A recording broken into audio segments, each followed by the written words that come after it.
atrito dinâmico, depois que o deslizamento ocorre, uma condição de atrito dinâmico acompanha o movimento que se segue.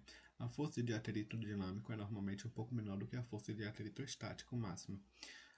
É também proporcional à força normal, assim, a força de atrito dinâmico é igual ao coeficiente de atrito dinâmico vezes a força normal. Olá pessoal, eu me chamo Vitor, faço parte da cadeira de Mecânica na Universidade Federal do Ceará e vim aqui apresentar um trabalho sobre o tema atrito. O atrito são forças tangenciais geradas entre superfícies de contato. São chamadas forças de atrito e ocorrem em algum grau na interação entre todas as superfícies reais. Sempre que existir a tendência de uma superfície de contato deslizar em relação a outra superfície, as forças de atrito desenvolvidas atuarão necessariamente na direção contrária a essa tendência.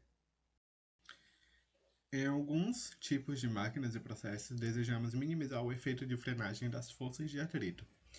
Exemplos são os mancais, parafusos de pressão e engrenagem.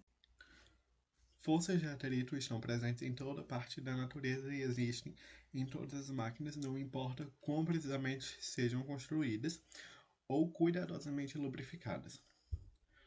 Uma máquina ou um processo em que o atrito é pequeno o suficiente para ser desprezado é chamado de ideal.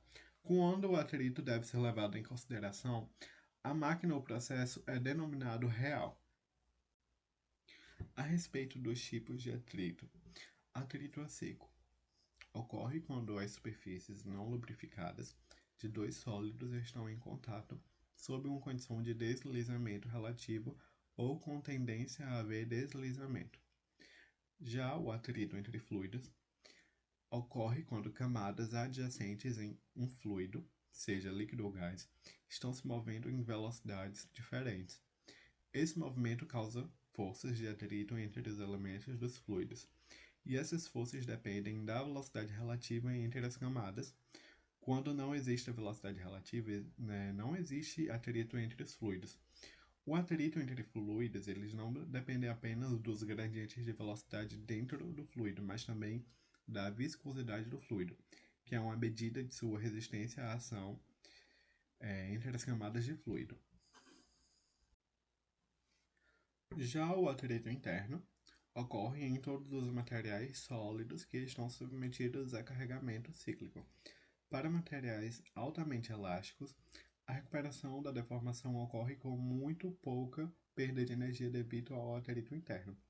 Para materiais que têm limite de elasticidade baixo e que sofrem deformação plástica durante o carregamento, uma quantidade considerável de atrito interno pode acompanhar essa deformação. Vamos considerar um bloco sólido de massa M em repouso sobre uma superfície horizontal como mostrado na figura. Pressupomos que as superfícies de contato tenham alguma rugosidade. O experimento envolve a aplicação de uma força horizontal P, que aumenta continuamente desde zero até um valor suficiente para mover o bloco e levá-lo a uma velocidade apreciável. O diagrama de corpo livre do bloco para qualquer valor de P está mostrado na figura ao lado, em que a força de atrito tangencial exercida pelo plano sobre o bloco é denominada F. Essa força de atrito atuando sobre o corpo sempre estará em direção oposta ao movimento ou oposta à tendência de movimento do corpo. Existe também uma força normal N, que nesse caso é igual a mg, e a força total R exercida pela superfície sobre o bloco é a resultante de N e de F. Uma ampliação das irregularidades das superfícies que se tocam na figura nos ajudou a visualizar a ação mecânica do atrito. O contato é necessariamente intermitente e existe nas irregularidades das superfícies em contato.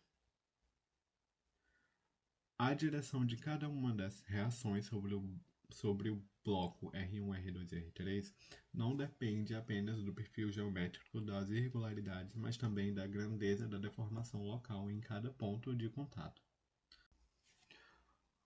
O atrito estático ocorre quando os dois corpos permanecem imóveis, ou seja, quando não há deslizamento, gerando uma maior força de atrito. Por exemplo, empurrar uma pedra muito pesada. A força de atrito máximo é igual ao coeficiente de atrito estático vezes a força normal.